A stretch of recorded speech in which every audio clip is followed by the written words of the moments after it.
This is Robert Mur from the Institute of World Culture, Santa Barbara.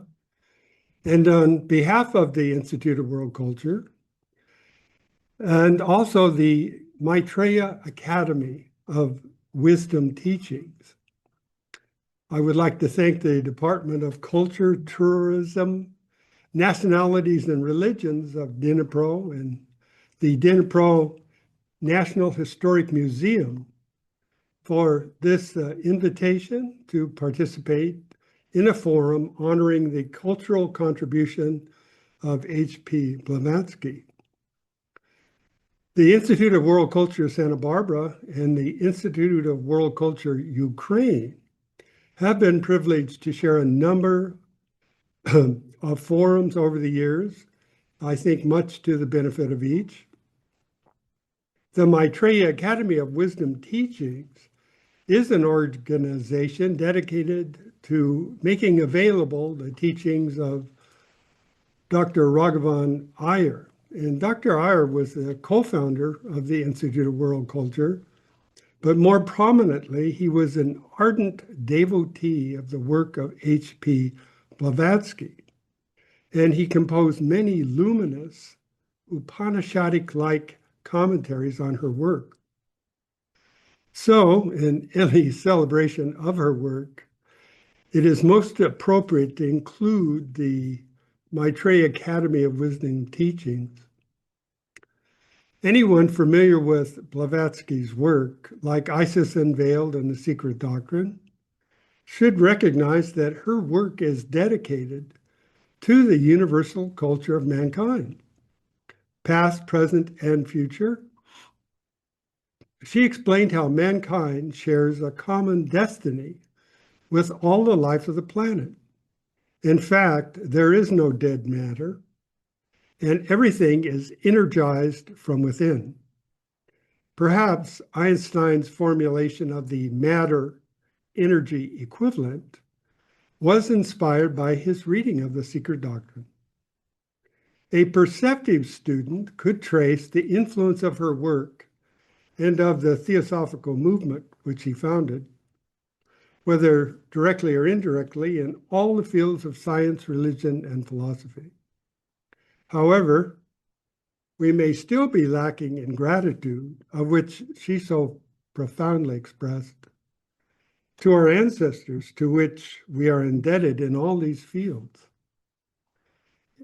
H.P. Blavatsky spoke of humanity metaphorically as a massive plant, in its cultural development being akin to the gradual unfolding and fading of the parts of the plant.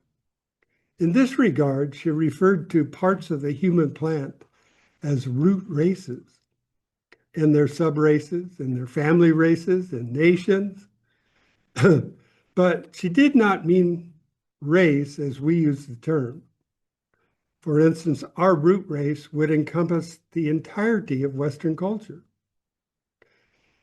She did point to India as the root of our civilization, not just the India we know of today, but to prehistoric India, stretching from the Black Sea to at least Kashmir and possibly including Tibet and Mongolia. Now, what is critically important for us to understand from the standpoint of this teaching is that the heart of any race or civilization is some particular spiritual brotherhood centered around enlightened human beings. It is from these brotherhoods or schools, colleges, that a particular culture, whether of a city or of a nation, proceeds to develop its religion, science, and philosophy. But these brotherhoods are not always obvious because they are often part of the prehistoric roots of a culture. I do not know how many anthropologists recognize the importance to the so-called Mesopotamian culture some 13,000 years ago of the College of Magi, called the Eden on the Euphrates River. Yet Blavatsky attempted to explain how the foundation stone of ancient civilizations comes from a center of such enlightened beings.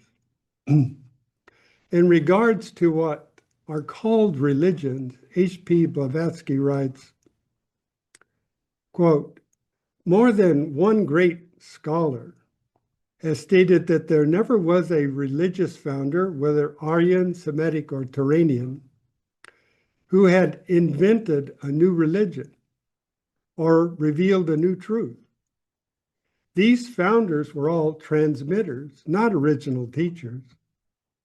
They were all authors of new forms and interpretations, while the truths upon which the latter were based were as old as mankind.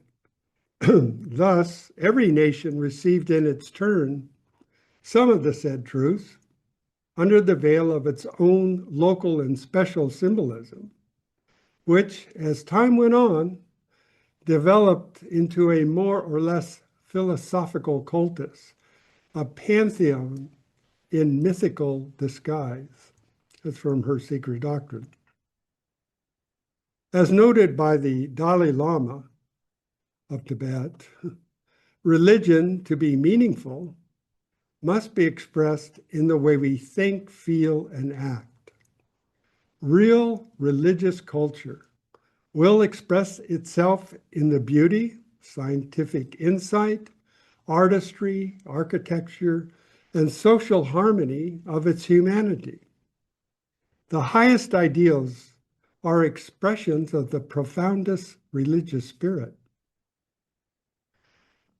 But what is the predominant religion of our day? One can certainly make the case that the beliefs of today are reduced much to sensualism and materialism. Blavatsky writes in her essay, Civilization, the Death of Art and Beauty, that, quote, "Beliefs are dying out, the divine life is mocked at, art and genius, truth and justice are daily sacrificed to the insatiable mammoth of the age, money grubbing. The artificial replaces everywhere the real.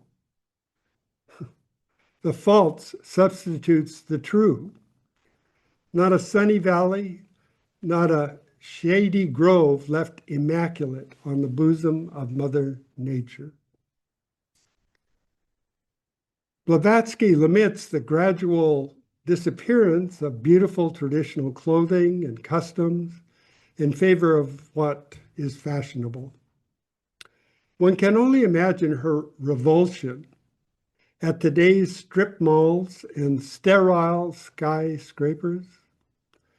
In one of the first issues of the magazine Theosophist in India, she wrote of the critical importance to all aspects of human welfare of forests.